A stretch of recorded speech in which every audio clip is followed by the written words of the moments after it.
Hi. I wanted to make an observation from the Watchtower's publication, Bearing Thorough Witness About God's Kingdom. Their coverage of Ananias and Sapphira in the beginning of Acts chapter 5. So this is what they say in their one little paragraph about them. A couple named Ananias and Sapphira also sold a possession and made a contribution. They made a pretense of giving the whole amount. However, they secretly kept back some of the price. So the part that they quote from Acts 5 is verse 2, secretly held back some of the price. Then they continue, Jehovah struck this couple dead, not because the amount they gave was insufficient, but because their motive for giving was wicked, and they were deceptive.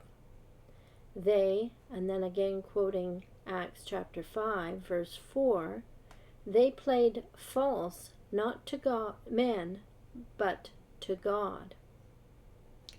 And that's the end of the quotes from chapter 5. They continue to say, like the hypocrites whom Jesus condemned, Ananias and Sapphira were more concerned with seeking glory from men than the approval of God.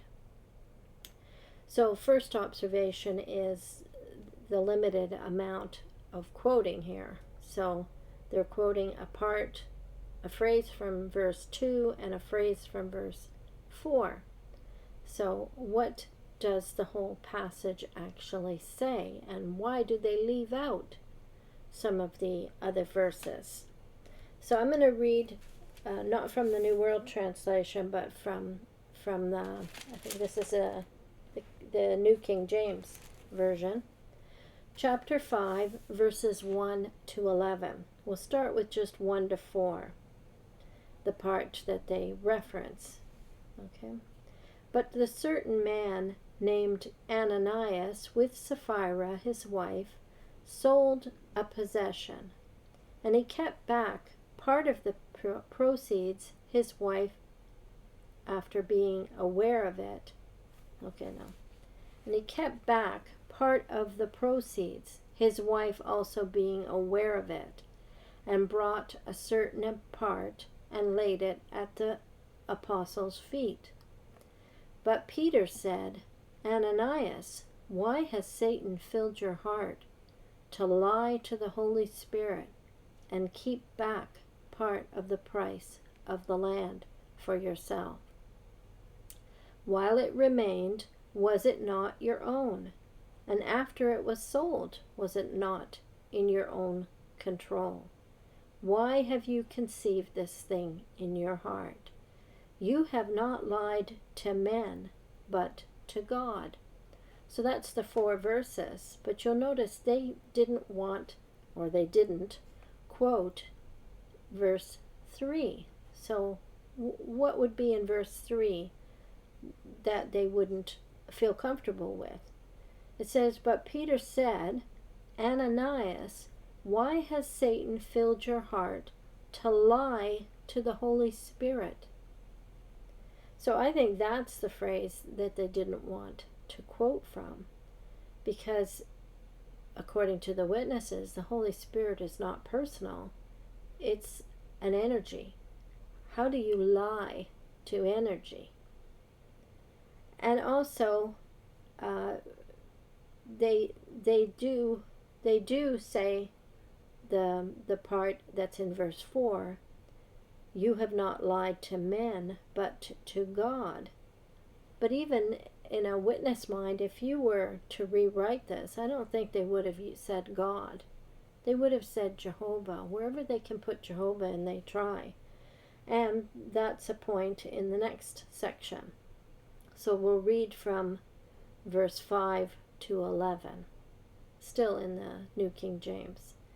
Then Ananias, hearing these words, fell down and breathed his last.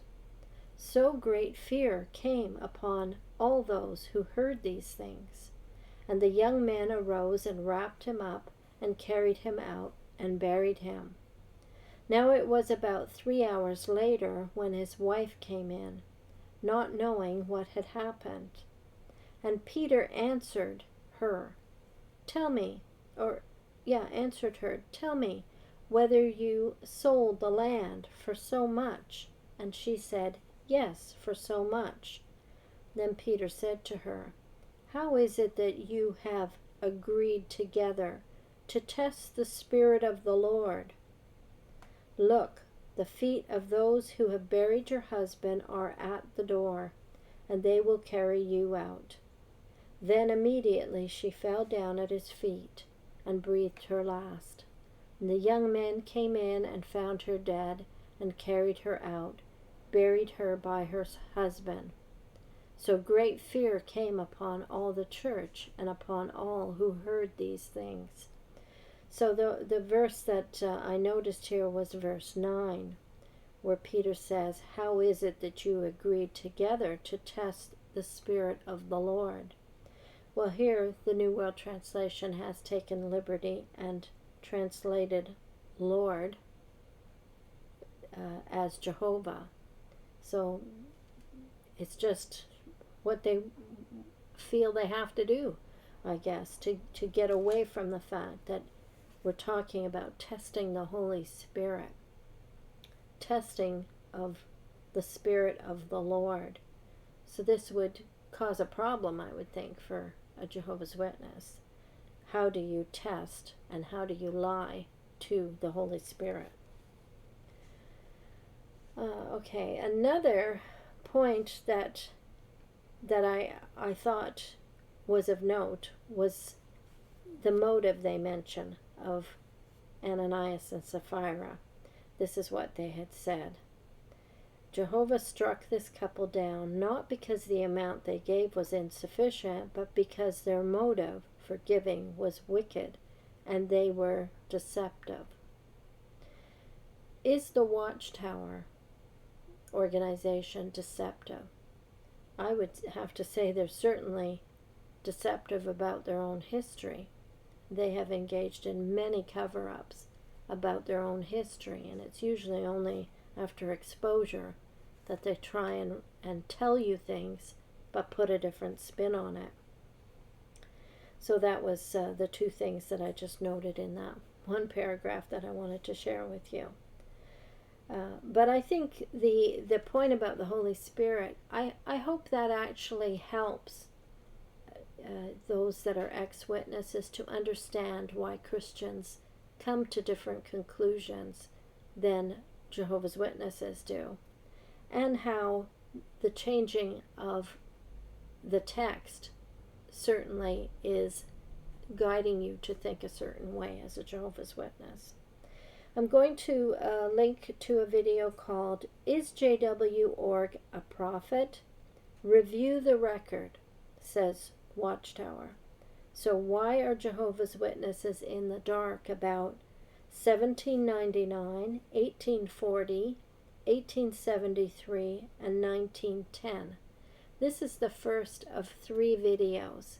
So at the end of the video, you'll see a link, and you'll see the words Review the Record in the second link and in the third link. So if you want to hear the whole of reviewing the record of the Watchtower, those are the videos to watch. Thanks.